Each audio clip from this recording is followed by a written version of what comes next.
जी, मामू Kanchan Jamia Masjid Medina Munawwara Gausiya colony में साहबजादा पीर doctor Zahid Iqbal आदल कांजन आस्ताना आलिया हज़रत बाबा मामू कांजन सरकार रहमतुल्लाह अलैह की ज़ेर सदारत अज़ीम शान महफ़िल मिलाद मनाई गई, जिसमें नामवर नात ख्वां हज़रात हाफ़िज़ कारी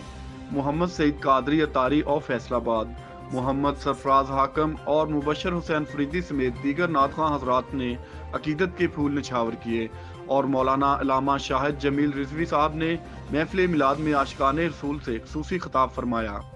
और साहबजादा पीर डॉक्टर ज़ाहिद इकबाल आदल कांजन आस्ताना आलिया हज़रत बाबा मामू कांजन सरकार रहमतुल्लाह अलैह ने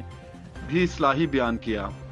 और महफिल मिलाद के इख्तिताम पर मुल्क और कौम की सलामती के लिए खुसूसी दुआएं की गई। जी, एक ऐसी महफिल के अंदर ले चलना जिन्हों मस्जिद नबवी दा सेहन मुयस्सर आंदा है, सहाबे किराम तशरीफ फरमाने, हुजूर अहमद आदम अलैहिस्सलातु वस्सलाम दे गुलाम तशरीफ फरमाने, महफिल मिलाद सजी। एक हदीस बयान करूंगा जो मेरी नजर से गुजरी कि प्यारे हबीब सल्लल्लाहु अलैहि वसल्लम ने फरमाया कि आप सल्लल्लाहु अलैहि वसल्लम की मोहब्बत क्या है।